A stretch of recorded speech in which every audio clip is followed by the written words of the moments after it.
is Nidhi. Yes. Hello everybody. Sir, I'm going to present my screen. Please tell me, is it visible or not? Yeah, okay. By the time you are presenting, let me remind to Nandita that I think your mobile was not in a rotated mode. I think it was standing. So next time you see this, that your mobile is rotated when your camera is on. If possible, do some rehearsal so you don't make any mistake also. Yes, you are sharing your screen now. Yeah. Is it visible, sir? Yes, your sharing is visible. Okay, sir.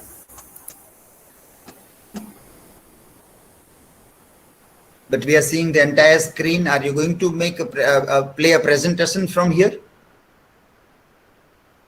Yes, sir. Now the whole screen is visible, sir? Yeah, we are seeing this page, that is meet page we are seeing. Okay.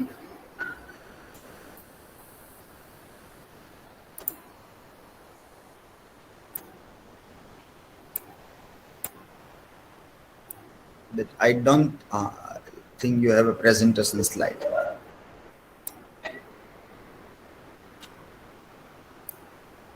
Sure.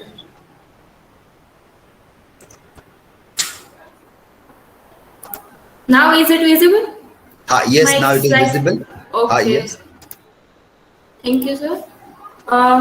Yes, The you can entire start. screen is okay. Yeah, Thank you, sir. hide this sticker. Yes, sir. Okay. Hello everyone, very good morning everyone.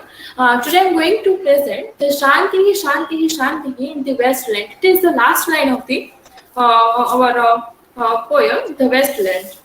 Uh, so these are the table content that what the things I will going to present and the things are the presentation is about the Westland, the last line which are taken from the Upanishad and description of the word Shanti. So first introduction, the introduction about the Westland.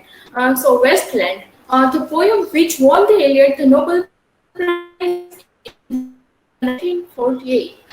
The most important poem of the 20th century, divided into 5 parts. It's a collage of the various images, and it consists of lots of myth and allusions, and myths like and allusions like Dante's Divine Comedy, Shakespeare, so many works, Buddhism, Hindu Upanishad, etc.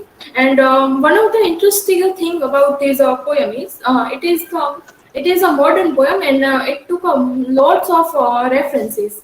And the poem first appeared in the UK in October issue of Eliot's The Criterion, and in the United States in the November issued in the Dial.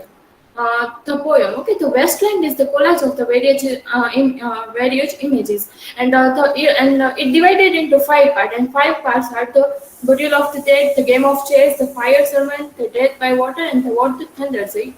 I put the two links, and it's a distinguishing of the various myth and various illusions. So now come to our main point. What does Shanti Shanti Shanti means? Okay. So Eliot uses so many illusion and myth in the Westland.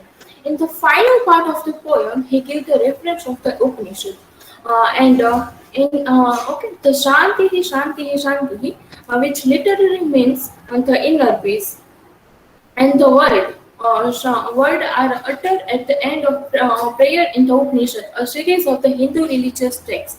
And in Christian term, it means the gift that come to us from the grace of God. So it means the Shanti is the word that gives the inner peace, and Shanti, and especially we know we Hindu use this word Shanti lots of time when we are chanting so many slokas or so many so many prayers. So these are the images of Santi part, like how we use the Santi part. That and I would like to chanted one shlok that Om Purnamadah Purnamidam Purnamudashyate Purnasya Purnamadaya Purnamevavashishate. Om Shanti Shanti Shanti. So we all are we Hindu using this Shanti Shanti Shanti in a various contexts, and our Upanishad, our Ved also consists the Shanti Shanti Shanti words. The okay Shanti part. And so, to understand the word Shanti, we have to know about what is the Shanti part, and that's why I'm putting this image of the Shanti part, and I would like to introduce and give information about the Shanti part. On the reading the mantra, it is clear that when we are reading the Shanti part, so on this reading, it is clear that it is the universal prayer of the peace. When we recite the mantra, we pray for the peace of all the universe, space, earth, vegetation, people, even God, and last of all, on to self. We pray for strengthening of the peace, goodness, and the happiness. So, in short, when we are chanting the Shanti, we want a peace. We want our inner peace, and we want to be the we want a peace in our universe, in our earth, in each and every place. Okay, the Shanti in the Westland, the Iliad comment over the ordinary understanding of the Shanti mantra in evidence by his note. As we know that the poem, this Westland is it's a one kind of criticism on a modern society that how sexual perversion and spiritual degradation so how Shanti, the last line of the poem, play a very vital role that all universe should be a peace. It consists of peace, and it's not recognized not only the convention that must ideally and it consists with a shared recognition. However, the poet the intentional of Om in the last line. Before we are going to discuss the Shanti. I would like to say that we know Hindus know the word is meant by the Shanti, but it's a very hard to foreigner to understand the last line of the poem. So there is the many various references to read for understanding this line, and especially we have to ponder on the Vedaha and Upanishad for understanding more and more for it. So before we are going to understand the what does mean by Shanti, Shanti, Shanti, and it is necessary to understand Om because Om is the that thing which is necessary to chanting of Shanti, Shanti, Shanti. And I'm choosing this particularly Om because I have found one article based on this particular idea that Shanti, Shanti, Shanti in the Westland. So Om play a very vital role, and Chanda Yoga Upanishad. I'm taken this paragraph from this Chanda Yoga Upanishad that it opened with a deal account of the Om. Okay, whenever we speak, we say the Om is a very significant word. The Upanishad introduced Om as the symbol of the Supreme and the only mean of a meditation and exhort the devotee to the inner and the syllable relevant and with the absolute purity of the soul. The second verse of the Upanishad goes to the detail how Om must be deemed the life giver of all the living and sentient creature of this world. The essence of these beings is the earth. The essence of earth is water, and the essence of water is the plants, and the essence of plants is the person, and the essence of person is the speech, and the essence of speech is the hymns, and the essence of hymns is the chanting, and the essence of the all chanting is the Om. So it means the wholeness of the speech is entirely sum up in the Om. So Om is the very important word, but however, it is a contrast this passage while set besides the Westland in the hierarchical model of the person and the voice. Yet properly in the serving of Om from the Shanti he rests on the fact that in a poem that offer little more than a non-essential in the broken images. Om, the partnerness, source of the order and harmony in the life, according to the Upanishad, does not and cannot find a place. And this is the in the Westland, neither Om or uttered once.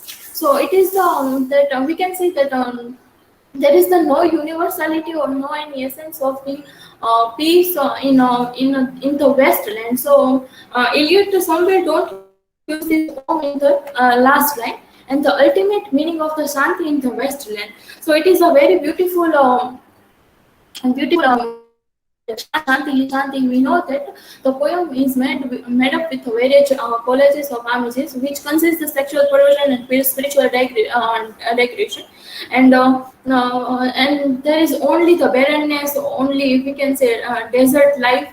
So what Iliad want to this in that Westland by this land that they want to a peace, they want to the inner peace, and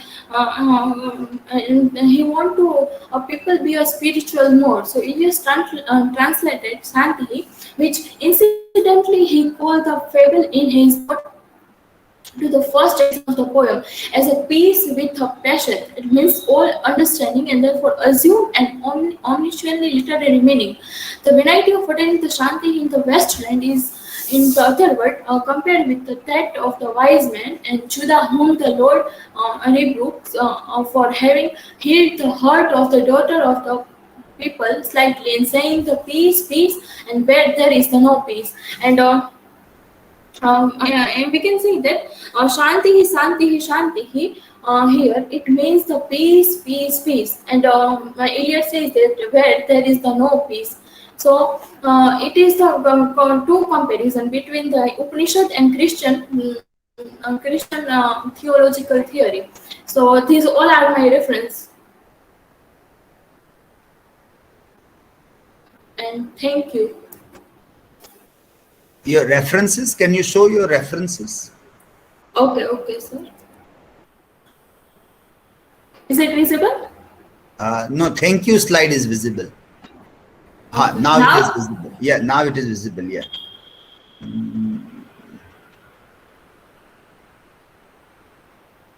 Is there no writer of this citation? First one, a writer's guide? No, sir. I haven't found. Second also, yeah.